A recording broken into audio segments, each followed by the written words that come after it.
عليه وسلم أشرق البدر علينا وارتفع البدر تمام سر حسن ما رأينا في الهيرتين وشام صلى الله على محمد صلى الله عليه وسلم صلى الله على محمد صلى الله عليه وسلم ربي فاجعل مجتمعنا غايته حسن الختام وعلينا ما قد سألنا من عطاياك بسامي صلى الله على محمد صلى الله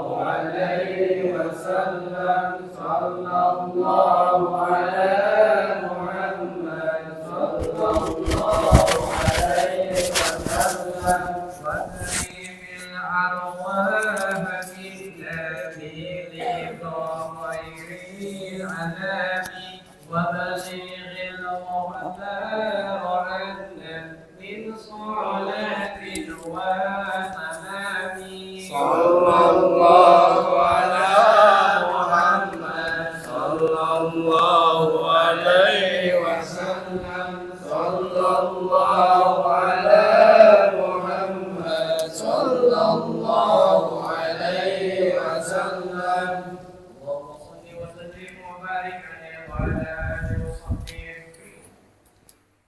Saya ingetin. Assalatu wassalamu alayka ya sayyidil mursalin. Assalatu wassalamu alayka ya khataman nabiyyin. Assalatu wassalamu alayka ya man arsalakallahu rahmatan lil alamin. Wa sallim radhiyallahu ta'ala an sadatina ashabi rasulillahi ajma'in wa tabi'in wa tabi'ut tabi'in lahum bi ihsan ila yaumiddin wa alaina ma'ahum wa fihim bi rahmatika ya arhamar rahimin. Assalamualaikum warahmatullahi wabarakatuh.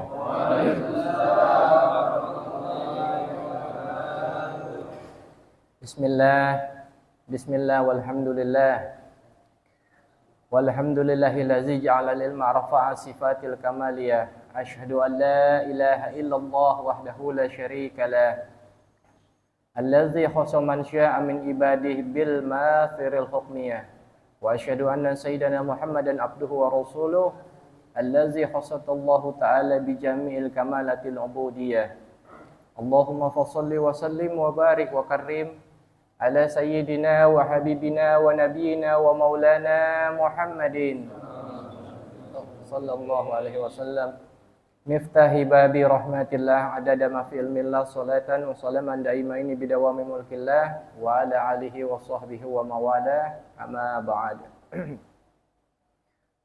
Allahumma kama an'amta alaina bil Islam fasidna minhu wa kama an'amta alaina bil iman fasidna minhu wa kama an'amta alaina bil afiyah fasidna minha wa kama an'amta alaina bil umri fabarik lana fi qiraatil Fatihah ila ruhi sayyidina Rasulillah Muhammad ibn Abdullah sallallahu alaihi wasallam wa khususan ila ruh sahibil kitab Syekh Ahmad ibn Hajar al-Asqalani wa syarah Syekh Muhammad Nawawi bin Umar al-Bantani wa usulihim wa furihim wa zawil hukukil majma'in anna Allah ta'ala yatawashahum bi rahmah wal maghfirah wa yajzihim bil khairatil wafirah wa ila darajatin fil jannatil aliyah wa yanfa'una bi asrarihim wa anwarihim wa allumihim wa nafatihim wa barakatihim fid din wal akhirah ila hadratin nabi al-fatihah. A'udzu billahi minasyaitonir rajim. Bismillahirrahmanirrahim. Alhamdulillahi rabbil alamin arrahmanir rahim maliki yaumiddin. Iyyaka na'budu wa iyyaka nasta'in ihdinas siratal mustaqim siratal ladzina an'amta 'alaihim ghairil maghdubi 'alaihim waladdallin. Amin. Bismillahirrahmanirrahim. Alhamdulillah wa syukurillah ala ni'amillah wa barakatillah. Segala puji bagi Allah, Tuhan seru sekalian alam, yang dengan segala macam nikmatnya yang tidak dapat kita hitung jumlah nikmat tersebut, hingga Allah permudah langkah kaki kita untuk tetap istiqomah hadir di dalam majelis yang insya Allah dimuliakan oleh Allah Subhanahu wa Ta'ala. sehingga bubarnya kita dari majelis taklim ini, segala hajat baik yang terang-terangan maupun yang sembunyi di dalam hati kita, dan segala dosa dan kesalahan kita, insya Allah Allah bukakan pintu ampunan dan pintu maaf yang selebar-lebarnya. Amin ya rabbal alamin. Salawat beserta salam, keberkahan dan kemuliaan semoga selalu Allah curahkan kepada kekasihnya tercinta Sayyiduna wa Habibuna Muhammad sallallahu alaihi wasallam beserta seluruh keluarganya, para istrinya, para sahabatnya, para kerabatnya, serta insya Allah kita ikut menjadi bagiannya yang ikut menghidupkan sunnahnya, setia berjuang bersamanya hingga akhir nafas kita, dan insya Allah membuahkan syafaatul uzma di yaumil qiyamah kelak bagi diri kita dan keluarga kita. Amin ya rabbal alamin. Kita masuk pada bab yang kedua, makalah yang kelima. Kelima ya?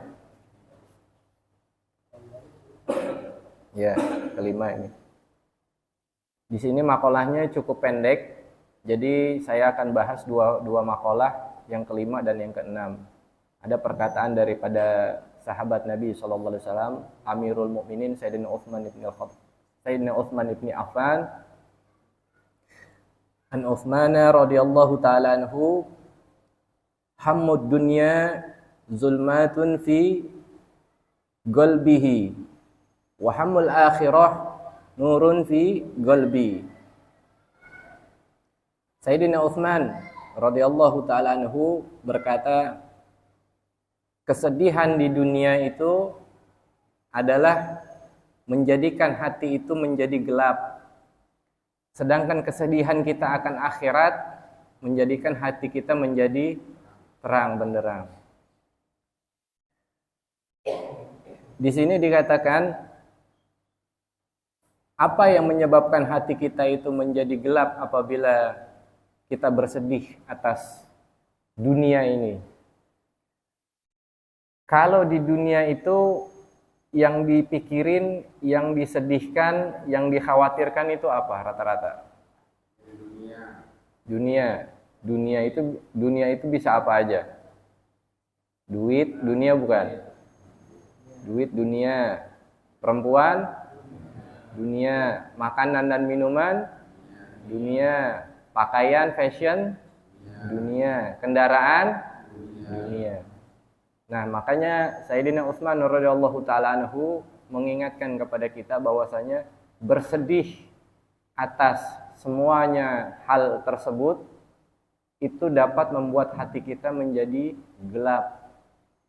Hati itu tingkatannya dibagi menjadi 3. Pertama, qalbin salim.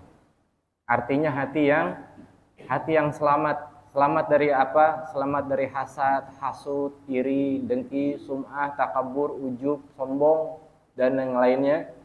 Itu dinamakan hati kita itu selamat dari segala macam yang dapat merusak hati. Nah, yang kedua adalah qalbin maridun. Hati yang sakit. Badannya sehat tapi hatinya dipenuhi dengan segala macam penyakit. Dan yang ketiga, jangan sampai kita sampai di tingkatan ini, yaitu qalbin mayyitun. Hatinya telah mati. Kalau hati telah mati itu, segala macam nasihat tidak akan pernah masuk ke dalam hati tersebut. Kita sering mendengar mungkin khatamallahu ala qulubihim wa ala sam'ihim wa ala absarihim. Allah telah menutup hatinya, pendengarannya, penglihatannya, dan gak akan ada lagi hidayah yang Allah berikan buat dia. Karena kenapa? Hatinya sudah mati. Maka beruntunglah orang yang di dalam urusan dunia itu tidak sampai bersedih hati karena sesuatu hal yang sifatnya dunia ini sebenarnya gak penting. Allah telah menjamin kepada kita semua di dalam surat Al-Fussilat ayat 30-31 yang sudah populer ayat. Bismillahirrahmanirrahim. Innal ladzina qalu rabbunallah tsumma istaqamu tatanazzalu alaihimul malaikatu alla takhafu wa la tahzanu wa absyiru bil jannati allati kuntum tu'adun. Nahnu auliyakum fil hayati dunya wa fil akhirah wa lakum fiha ma tashtahi anfusukum wa lakum fiha ma tad'un. Kalau kita ingin hidup senang di dunia itu, nggak punya rasa takut, nggak punya rasa khawatir, nggak punya keraguan atas segala macam apapun, maka cukup kita mengatakan bahwasanya Tuhan kita adalah Allah. Innalladzina qalu, barang siapa yang mengatakan Rabbunallah, Tuhan saya adalah Allah, tsumastaqamu, dan setelah dia mengatakan Tuhannya Allah lalu dia beristiqomah, maka malaikat akan turun kepadanya. Tatanazzalul alaihimul malaikatu alla takhafu wala tahzanu. Seraya berkata, jangan kalian sedih, jangan kalian ala takhaufu wala tahzanu, jangan kalian takut, jangan kalian sedih. Wabsyiru bil jannati lati kuntum tu'adun, dan bergembiralah dengan berita tentang surga yang telah dijanjikan kepada kalian. Nahnu auliyaukum, kami ini pelindung bagi kalian, fil hayati dunya wa fil akhirah, untuk hidup di dunia dan hidup di akhirat. Walakum fiha matastahi anfusukum walakum fiha matada'un. Apa yang kalian minta dan apa yang kalian inginkan itu semua akan terwujud di di akhirat kelak atau di surga kelak. Maka alhamdulillah hujan ya. Insyaallah. Mudah-mudahan ini pertanda turunnya rahmat bagi kita semua. Amin ya rabbal alamin. Nah,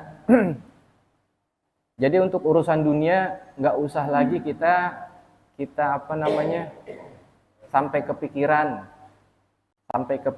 sampai segala macam cara dan usaha yang tidak diridhoi dan tidak sesuai dengan syariat kita lakukan. Cukup kita berserah diri, berpasrah kepada Allah Ta'ala dengan segala macam kemampuan dan ikhtiar kita, lalu kita berdoa, dan sisanya selebihnya biarkan Allah yang mengaturnya. Kadang kalau kita itu kan kepengennya sesuai dengan keinginan. Tapi Allah itu memberi bukan sesuai dengan keinginan, tapi sesuai dengan kebutuhan. Beda. Kalau Allah memberi sesuai dengan kebutuhan, kalau kita inginnya sesuai dengan keinginan. Dan Sayyidina Utsman juga mengatakan, wahamul akhirah nurun fi qalbi, dan sedihnya kita karena akhirat dapat menerangi hati yang gelap atau dapat menjadi penerang hati. Kenapa kita kalau ingat akhirat itu dikatakan oleh Sayyidina Utsman itu menjadi terang benderang? Allah itu bersama dengan orang yang hancur hatinya karena mengingatnya. Jutaan orang banyak air matanya yang keluar bukan semata-mata karena Allah. Tapi bisa jadi air matanya keluar karena apa? Mobilnya hilang, rumahnya kebakaran, sama istrinya cerai, apalagi, dan lain halnya. Nah, air mata kita ini akan sangat membasahi jiwa kita itu kalau kita tumpahnya air mata kita itu karena Allah Ta'ala. Pernah ngerasain nggak yang namanya tumpah air mata itu karena Allah? Kalau sudah pernah merasakan tumpahnya air mata kita karena Allah, insya Allah iman itu baru berasa lezat. Tapi kalau selama ini tumpahnya air mata kita bukan karena Allah atau selain Allah, maka nggak akan pernah kita merasakan yang namanya iman itu lezat. Sholat itu jadi berat jadinya. Puasa itu jadi berat. Qiraatul Quran itu jadi berat. Karena apa? Iman itu nggak berasa lezat bagi dia. Karena air mata belum pernah tertumpah karena Allah Subhanahu wa Ta'ala. Air mata itu tertumpah buat Allah itu kapan? Apabila yang sering sholat malam ketika bermuhasabah, dia akan mengerti siapa dirinya dan siapa Tuhannya. Baru di situ dia akan merasa dirinya itu sangat kecil dan bersyukur Allah telah menciptakannya dengan berbagai macam keadaannya. Seperti yang tadi barusan siang kita diskusi, hidup ini cuma sebentar. Tadi kita barusan siang membahas tentang bab sholat. Artinya kalau kita pengen akhirat hidup di akhirat itu bahagia, perhatikan kita punya urusan yang namanya sholat. Cuman cukup sholat. Apabila sholat kita bagus, maka semua ibadah kita menjadi baik. Namun apabila ibadah selain sholat kita baik, namun sholat kita buruk, maka buruk semuanya. Karena yang pertama kali dihisab adalah sholat. Dan untuk sholat ini kita puas-puasin di sini. Kita puas-puasin. Kalau bisa nih air mata sampai keluar ketika kita sujud. Karena sholat yang tiap hari kita lakukan, yang mungkin kadang-kadang kita males, kadang berat, kadang air wudhunya berasa dingin, kadang perut mules gitu. Sholat dalam keadaan seperti itu dan seperti itu, nanti kita akan nyesel nanti di akhirat. Kita akan nyesel. Karena di akhirat itu, bil khusus, fil jannah, Allah sudah tidak lagi memerintah kita untuk sholat. Padahal yang biasa sholat, pasti kepengen banget yang namanya sholat. Tapi Allah larang pada saat itu. Karena surga itu bukan tempat untuk beribadah kepadanya, tapi tempat untuk memperoleh nikmat dari ganjaran apa yang telah dilakukan kita waktu di dunia. Kalau orang biasa sholat, masuk surga, terus di surga nggak boleh sholat, kira-kira betah nggak di surga? Betah nggak? Berarti sholat kita selama ini pura-pura dong, ya kan? Misalkan nih, saya kasih ilustrasi gini. Kita di pulau nih, kita dibawa sama musuh negara gitu. Nah di pulau itu kita dipenjara, terus dikasih syarat. Ente nggak akan ana bunuh, tapi ente jangan pernah sholat. Pasti berbagai cara dan upaya kita lakukan untuk bisa keluar dari pulau tersebut. Ya kan? Karena kita biasa orang yang menunaikan sholat. Tapi kalau kondisinya di surga, ada keinginan buat kabur gak? Enggak ya? Enggak. Alhamdulillah enggak. Jadi besok kalau misalkan ada yang enggak cocok dengan kehidupan di surga gara-gara enggak boleh sholat, silakan keluar. Dengan arti kata ada batasnya. Kita ini ibadah tuh nanti ada batasnya. Jadi bagi yang malas, bagi yang berat, bagi yang beban, sabar. Karena ada saatnya nanti kita mohon kepada Allah untuk hanya sekedar sujud, Allah tidak izinkan kita untuk sujud. Sampai kita memohon dan menangis kepada Allah Ta'ala, tidak akan Allah berikan kesempatan itu. Di sini waktunya kita sholat, puas-puasin kita. Tenggelam dalam ma'rifatullah. Tenggelam dalam kebersamaan dengan Allah Ta'ala. Karena yang hakiki, kita itu nggak akan kenal kita punya Tuhan kalau kita nggak kenal diri kita sendiri.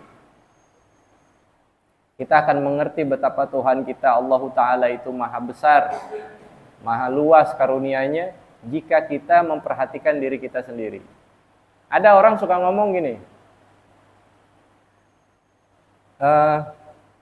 biarin aja duit gue mau ngabisin buat apa, yang kerja gue, yang cari gue. Apa urusannya melo? Gitu kan kadang ya. Gitu. Sekarang saya mau tanya, kalau ketemu sama orang kayak gitu, kita balikin coba. Itu rambut yang di kepala ente punya siapa? Ya punya aneh, orang adanya di kepala aneh.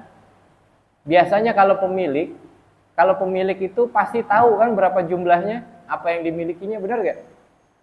Coba tuh kalau ada orang ngomong begitu, duit gue, umur gue, terserah umur gue mau gue habisin buat apaan, mau buat ibadah kek, mau buat maksiat kek, terserah gue. Tanya, ente bisa ngitung umur ente nggak? Kalau pemilik itu seharusnya tahu berapa jumlah apa yang dimilikinya. Rambut yang ente ada di kepala ente yang ente punya, Hitung berapa jumlahnya. Nggak usah rambut deh, alis. Alis, ya kumis, ya jambang, ya jenggot. Suruh hitung dia. Karena itu adanya di badan dia. Dan dia ngeklaim itu punya dia, benar gak? Dia ngeklaim itu punya dia. Sampai umur yang bukan punya dia, diklaim itu umur dia. Duit yang ada di kantong dia, diklaim itu duit dia. Padahal itu semua rezeki dari Allah Ta'ala. Makanya kita jadi manusia itu emang benar gak punya apa-apa. Dan akan kembali dalam keadaan tidak membawa apa-apa. Hanya 3 lembar kain kafan bagi yang lelaki, 5 lembar bagi yang perempuan. Itu yang kita punya.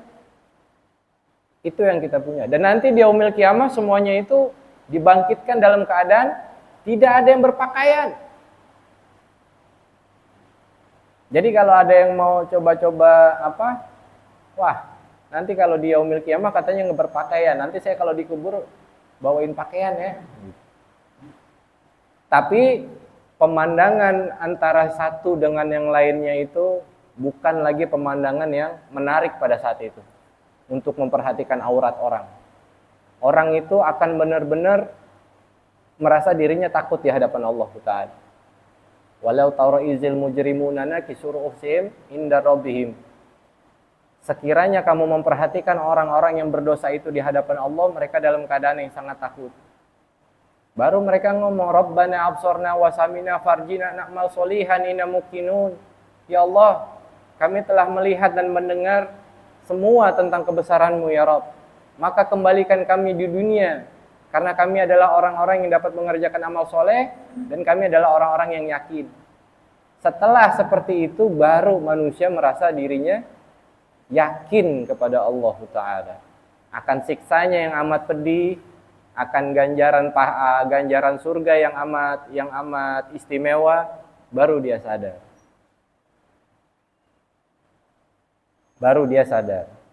Sedangkan ingat, kita masuk surga syaratnya apa? Syaratnya harus mengalami mati dulu. Mengalami mati. Baru kita bisa masuk ke dalam surga. Nah, yang kita pikirin besok nih, matinya kita bagaimana ini? Matinya kita bagaimana? Kiamat sugro kita ini bagaimana besok? Apakah kita mati dalam keadaan pegang wudu?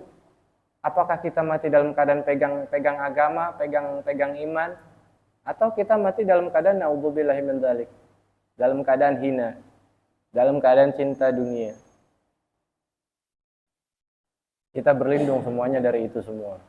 Mudah-mudahan kematian kita Allah perlakukan dengan kematian husnul khatimah.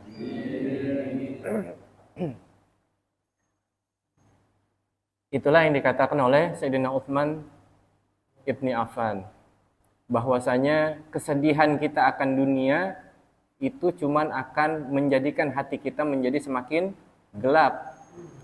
Tapi kesedihan kita akan nasib kita nanti di akhirat akan menerangi hati kita menjadi terang benderang. Negeri akhirat adalah negeri yang abadi. Surga abadi, neraka abadi. Tapi dua makhluk itu abadi bukan karena mereka punya sifat abadi. Mereka diabadikan oleh yang maha abadi. Nggak ada yang abadi kecuali Allah Ta'ala. Lalu di makalah yang ke-6,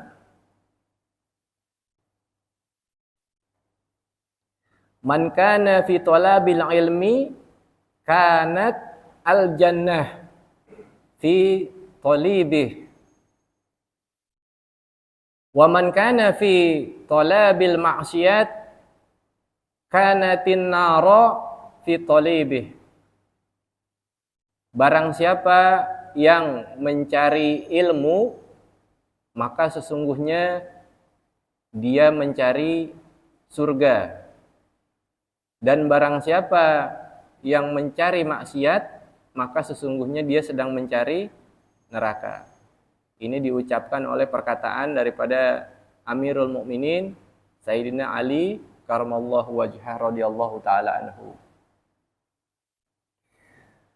Talabil ilm faridatun ala kulli muslim. Dalam riwayat yang lain, Talabil ilmu, utlubul ilma walau bisiyyin. Tuntutlah ilmu walaupun sampai kita ke negeri Cina. Artinya negeri yang bukan negeri orang Islam sekalipun kita wajib nuntut ilmu. Alhamdulillah wa syukurillah ala ni'amillah wa barakatillah.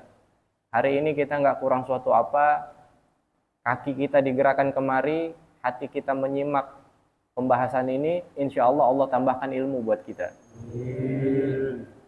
Ilmu itu sifatnya mulia.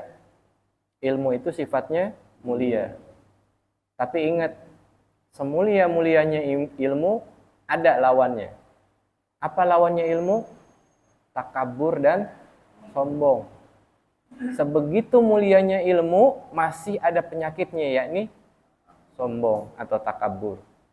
Maka sebelum kita memiliki ilmu, kita harus punya dulu yang namanya puncaknya ilmu.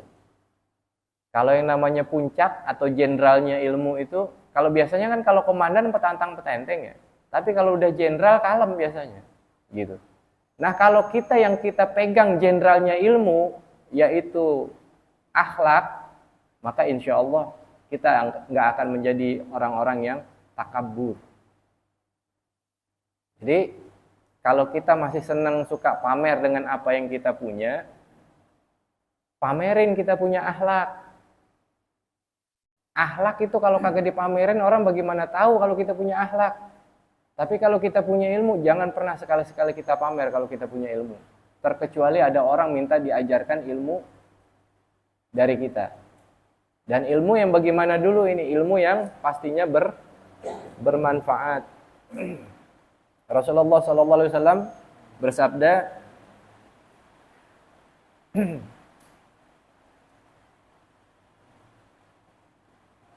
khairukum anfa'uhum linnas.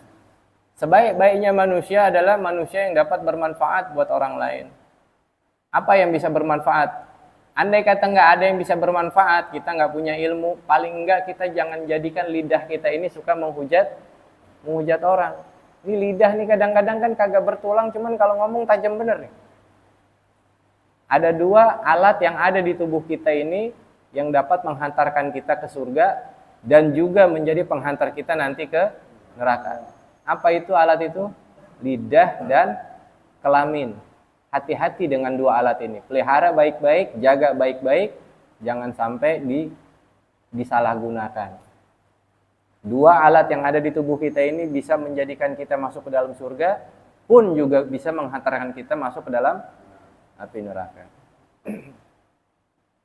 Maka kemuliaan ilmu itu terletak di pada akhlak. Kita punya akhlak. Orang itu kalau punya akhlak dan adab, walaupun dia nggak berilmu, maka tampilannya akan seperti layaknya orang yang punya ilmu. Tapi orang punya ilmu, akhlaknya nggak ada, kelihatan kayak nggak punya ilmu. Ilmunya mayanfa berarti. Gitu. Ilmunya nggak ada manfaat karena akhlaknya nggak ada. Dulu Nabi Muhammad SAW sebelum diangkat menjadi nabi, orang itu taunya nabi itu yang namanya Muhammad itu orangnya beradab dan akhlak. Jadi akhlak dulu yang dikenal oleh penduduk Mekah pada saat itu dari pribadi Rasulullah Muhammad SAW. Belum ilmu. Jadi orang kalau udah akhlaknya bagus, ketika diturunkan wahyu oleh Allah Subhanahu wa taala, Sayyidina Abu Bakr Siddiq langsung percaya kalau beliau itu seorang nabi. Karena melihat daripada akhlaknya nabi. Kita perbaiki kita punya akhlak. Kita sempurnakan kita punya akhlak. Karena dengan akhlak dapat apa istilahnya, kita sedikit kelihatan kayak orang berilmu dengan akhlak. Tapi walaupun kita punya ilmu, akhlak nggak ada, maafi semuanya. Nggak ada cerita kita dapat kemuliaan. Kemuliaan ilmu itu akan ada pada diri seseorang jikalau kita memiliki adab, terutama adab kepada pengajarnya. Karena itu adalah wasilah kita mendapatkan ilmu. ada 3 orang tua yang wajib kita hormati di dunia ini dan wajib kita jaga. Yang pertama adalah kita punya guru yang mengajarkan ilmu yang bermanfaat. Yang kedua adalah orang tua kita, yang ketiga adalah mertua kita. Ini adalah 3 orang tua yang wajib kita jaga perasaannya, hatinya, adabnya, akhlaknya kepada mereka semua. Orang tua yang menurunkan kita dari langit menuju dunia. Sedangkan guru yang tentunya di sini dalam arti kata guru yang benar-benar mengajarkan dia tentang ilmu akhirat. Guru yang mengajarkan tentang ilmu agama secara muktamad, dan kita tahu silsilahnya, kita tahu riwayatnya, kita tahu siapa gurunya, kita tahu apa kitab yang dibacanya, guru yang seperti ini. Nah, guru yang insya Allah dia yang akan, kalau kita sudah turun di dunia oleh orang tua, maka guru yang akan menghantarkan kita balik lagi nanti ke langit di dalam Jannatul Firdaus insya Allah. Maka kemuliaan ilmu terletak dari adab kita kepada pengajarnya. Apabila seseorang yang telah berilmu lantas dia menjadi alim lalu lupa kepada pengajarnya, maka ilmunya tidak akan bermanfaat. Karena wasilah itu penting. Wasilah itu apa sih? Kita kalau sering dengar kata wasilah perantara. Jadi kita wusul dan mausul. Kita punya keterkaitan. Wasilah kita kepada Allah siapa? Nabi SAW. Allah itu kan nggak bakalan yang namanya memperkenalkan dirinya sendiri kepada kita, ya kan? Saya Tuhan nih, gitu. Nggak ada cerita begitu. Allah memperkenalkan dirinya kepada Nabi SAW. Dari Nabi kita kenal Allah. Maka Nabi itu menjadi wasilah bagi kita kenal dengan Allah Subhanahu Wa Taala. Nah, kalau kita sudah kenal Allah Subhanahu Wa Taala lalu kita kurang ngajar kepada Nabi, bagaimana kita? Nggak ada adabnya, su'ul adab kita namanya. Kira-kira apa yang diterangkan ini ada yang mau ditanyakan nggak?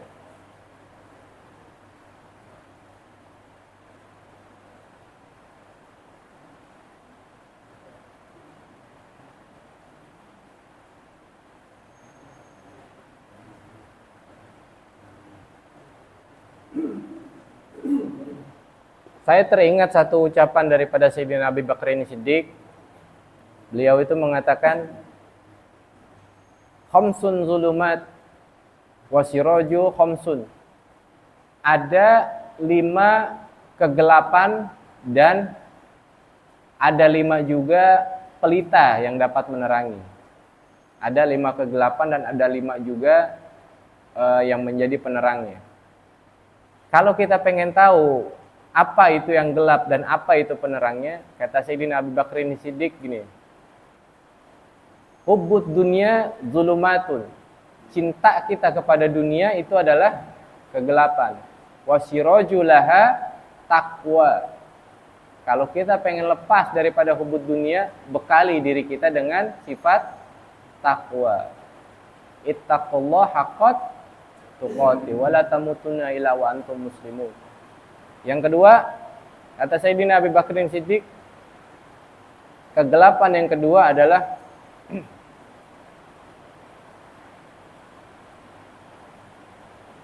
wazambu zulumatun wasiraju lahu at-taubah. Dosa itu juga adalah kegelapan. Penawarnya atau penerangnya adalah taubat kepada Allah Subhanahu wa taala. Yang ketiga, al-qabru zulumatun wasiraju lahu la ilaha illallah Muhammadur Rasulullah. Dan kubur itu adalah juga bagian daripada kegelapan. Penerangnya adalah kalimat la ilaha illallah Muhammadur Rasulullah. Ini dua kalimat yang pendek, 2 kalimat yang gampang, 2 kalimat yang sepele. Tapi posisinya sekarang. Kalau nanti nyawa udah sampai di tenggorokan mengucap 2 kalimat ini, maka ini menjadi penentu. Kita mati secara husnul khotimah atau kita mati secara su'ul khotimah. Kita dapat mengucapkan 2 kalimat syahadat la ilaha illallah Muhammadar Rasulullah, maka berarti jadi perhitungan kita selama sepanjang kita sholat, sepanjang kita beramal, bersedekah, baca Quran, puasa, dan amal-amal yang baik lainnya, jadi akan dihitung sama Allah. Tapi kalau gagal kita mengucapkan kalimat la ilaha illallah Muhammadar Rasulullah ketika kita sakaratul maut, nggak ada artinya. Kita mau sholat berapa rakaat, mau kita puasa udah berapa hari di dunia, mau berapa kali khatam kita Quran, kalau nggak sempat atau tidak mampu mengucapkan kalimat la ilaha illallah Muhammadur Rasulullah di akhir hayat kita, habis sudah. Nggak ada hitung-hitungan sama sekali. Insya Allah semuanya menjadi ahli daripada kalimat la ilaha illallah Muhammadur Rasulullah. Kalimat la ilaha illallah itu ada 19 huruf. Ada 19 huruf.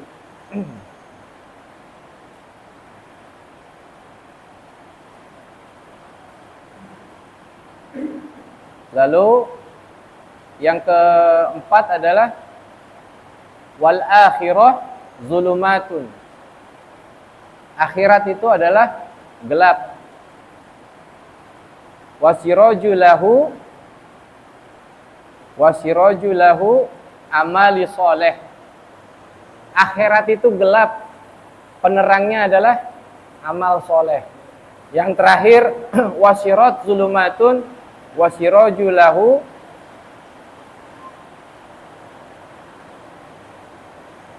sirat itu gelap dan penerangnya adalah al-yakin. Ada yang tahu sirat gak? Pernah dengar sirat gak? Sirat jembatan ya? Jembatan. Jembatannya modelnya bagaimana?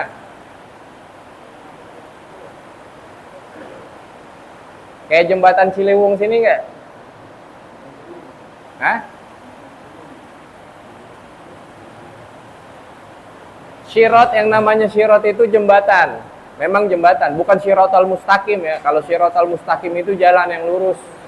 Ini sirat. Sirat ini sebuah jembatan yang terjuntai, panjangnya nggak ada yang tahu lah panjangnya ini. Tapi lebarnya kayak rambut dibelah 7. Kalau ada mata pisau yang paling tajam di dunia, lebarnya sama mata rambut sama rambut dibelah 7 lebih tipis mana tuh? Lebih tipis rambut dibelah 7. Cuman kalau rambut dibelah 7 kan makin lentur ya. Kalau kita injak makin jebles gitu. Kalau sirat sifatnya kokoh. Jadi bayangin kalau misalkan mau latihan jalan di sirat, latihan kita di atas mata pisau, coba kita jalan deh. Itu latihan untuk jalan di atas sirat. Apabila ini kaki nyentuh sirat, bukan cuman kaki yang kebelah, tapi sampai kepala, saking tajamnya itu sirat. Nah besok kita suruh jalan di atas titian itu. Nggak ada pagernya, semua keadaan gelap. Dan di dalam kitab Ajami Shogir, Imam Suyuti itu mengatakan, sirat itu ada 7 pos. Satu pos jaraknya itu 3000 tahun. 1000 tahun jalannya nanjak, 1000 tahun jalannya datar, 1000 tahun jalannya turun. Sampai pada pos 1 kita akan ditanya oleh malaikat. Yang kalau gagal jawab pertanyaannya, habis sudah. Habis sudah pasti kita diremek sama dia. Tahu nggak posnya itu apa?